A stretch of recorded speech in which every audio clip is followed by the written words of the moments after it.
ಸಿದ್ದರಾಮಯ್ಯ ಉತ್ತರಾಧಿಕಾರಿ ಸತೀಶ್ ಜಾರಕಿಹೊಳಿನ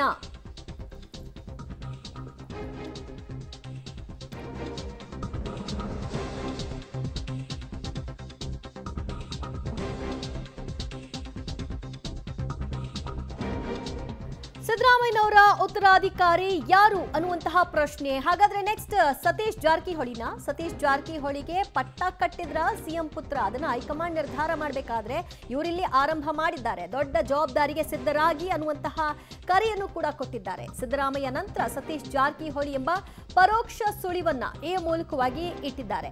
ಪದೇ ಪದೇ ಕಾಂಗ್ರೆಸ್ ನಾಯಕರುಗಳು ಏನೇ ಹೇಳಿದ್ರು ಏನೇ ಕೇಳಿದ್ರು ಹೈಕಮಾಂಡ್ ನಿರ್ಧಾರ ಅಂತ ತಮ್ಮೆಲ್ಲ ಹೇಳಿಕೆಗಳನ್ನ ಕೊಟ್ಟು ಕೊನೆಯದಾಗಿ ಅದೊಂದು ಟ್ವಿಸ್ಟ್ ಅನ್ನ ಕೊಡುವ ಪ್ರಕ್ರಿಯೆಯನ್ನ ಆರಂಭ ಮಾಡ್ತಾರೆ. ಆದ್ರೆ ಇವತ್ತಿನ ಯತೀಂದ್ರ ಅವರ ಹೇಳಿಕೆಗಳನ್ನ ಗಮನಿಸ್ತಾ ಇದ್ರೆ ನಮ್ಮ ಕಡೆಯಿಂದ ನಾವು ಫಿಕ್ಸ್ ಆಗಿದ್ದೀವಿ ಸತೀಶ್ ಜಾರಕಿಹೊಳಿ ಅವರನ್ನ ಮುಖ್ಯಮಂತ್ರಿಯಾಗಿ ಮುಂದಿನ ದಿನಗಳಲ್ಲಿ ಕಾಣಬೇಕು ಅನ್ನೋದನ್ನ, ಇದೇ ಹೈಕಮಾಂಡ್ ಆಯ್ಕೆಯಾಗಿರಬೇಕು ಅಂತ ಅದರ ಮೂಲಕವಾಗಿ ಒತ್ತಡ ಹೇರುವಂತಹ ತಂತ್ರಕ್ಕೆ ಅವರ ಪರ ಇರತಕ್ಕಂತಹ ಬಣದವರು ಸಿದ್ಧರಾಗಿ ಅನ್ನುವಂತಹ ಕರೆ ಮತ್ತು ಸತೀಶ್ ಜಾರಕಿಹೊಳಿ ಕೂಡ ಇದಕ್ಕೆ ತಯಾರಾಗಿ ಅನ್ನುವಂತಹ ಹಿಂಟ್ ಕೊಟ್ಟ ಹಾಗೆ ಕಾಣಿಸ್ತಾ ಇದೆ.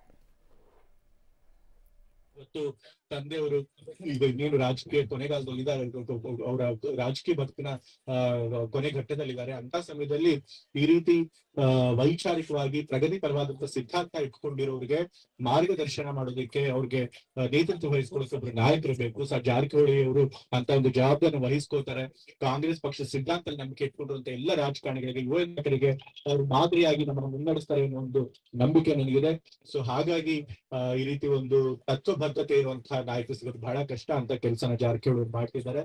ಅಂತ ಕೆಲಸ ಮುಂದುವರಿಸಲಿ ಅಂತ ಹೇಳಿ ನಾನು ಕೇಳ್ಕೊಳ್ತಾ, ಮತ್ತೆ ಇವತ್ತು ತಂದೆಯವರು ಈಗ ಇನ್ನೇನು ರಾಜಕೀಯ ಕೊನೆಗಾಲದಲ್ಲಿದ್ದಾರೆ, ಅವರ ರಾಜಕೀಯ ಬದುಕಿನ ಕೊನೆ ಘಟ್ಟದಲ್ಲಿದ್ದಾರೆ. ಅಂತ ಸಮಯದಲ್ಲಿ ಈ ರೀತಿ ವೈಚಾರಿಕವಾಗಿ ಪ್ರಗತಿಪರವಾದಂತಹ ಸಿದ್ಧಾಂತ ಇಟ್ಕೊಂಡಿರೋರಿಗೆ ಮಾರ್ಗದರ್ಶನ ಮಾಡೋದಕ್ಕೆ, ಅವ್ರಿಗೆ ನೇತೃತ್ವ ವಹಿಸ್ಕೊಳ್ಳೋಕೆ ಒಬ್ರು ನಾಯಕರು ಬೇಕು. ಜಾರಕಿಹೊಳಿ ಅವರು ಅಂತ ಒಂದು ಜವಾಬ್ದಾರಿ ವಹಿಸ್ಕೊಳ್ತಾರೆ.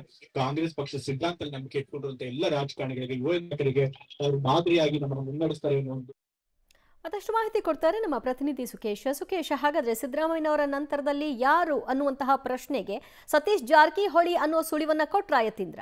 ಖಂಡಿತ, ಯಾಕಂದ್ರೆ ಇದು ಎರಡು ರೀತಿಯಲ್ಲಿ ಇದನ್ನ ವಿಮರ್ಶೆ ಮಾಡಬಹುದು. ಒಂದು ಅವರ ನಾಯಕತ್ವ ಅಂದ್ರೆ ಅಹಿಂದ ನಾಯಕತ್ವ, ಸಿದ್ದರಾಮಯ್ಯ ಅಂದ್ರೆ ಅದು ಅಹಿಂದ ನಾಯಕತ್ವ ಅನ್ನುವಂಥದ್ದು, ಮತ್ತು ಅವರ ಜೊತೆಗೆ ಅಹಿಂದ ನಾಯಕತ್ವದಲ್ಲಿ ದೊಡ್ಡ ಬಲವಾಗಿ ಶಕ್ತಿ ತುಂಬಿಕೊಂಡು ಬಂದಂತವರು ಕೂಡ ಇದೇ ಸತೀಶ್ ಜಾರಕಿಹೊಳಿ ಅವರು.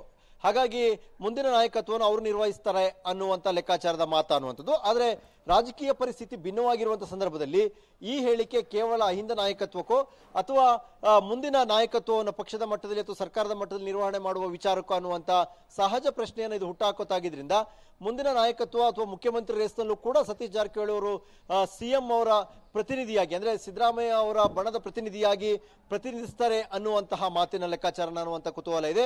ಹಾಗಾಗಿ ಒಂದಂತೂ ಸ್ಪಷ್ಟ, ಮುಂದಿನ ಉತ್ತರಾಧಿಕಾರತ್ವವನ್ನ ಸಿದ್ದರಾಮಯ್ಯ ಅವರ ನಂತರದಲ್ಲಿ ಸತೀಶ್ ಜಾರಕಿಹೊಳಿ ಅವರು ವಹಿಸ್ತಾರೆ ಅನ್ನುವಂಥ ಸ್ಪಷ್ಟವಾದ ಮಾತುಗಳನ್ನಂತೂ ಯತೀಂದ್ರ ಅವರು ಆಡದಂತೆ ಕಾಣಿಸ್ತಾ ಇದೆ. ಆದ್ರೆ ಆ ಉತ್ತರಾಧಿಕಾರತ್ವ ಎಲ್ಲಿ ಅನ್ನುವಂಥದ್ದು ಈಗ ಇರುವಂತ ಪ್ರಶ್ನೆ ಕೂಡ. ದಿವ್ಯಜ್ಯೋತಿ, ಸಂಪರ್ಕದಲ್ಲಿ ಮತ್ತಷ್ಟು ಮಾಹಿತಿ ನಿಮ್ಮಿಂದ ಪಡ್ಕೊಳ್ತೀವಿ.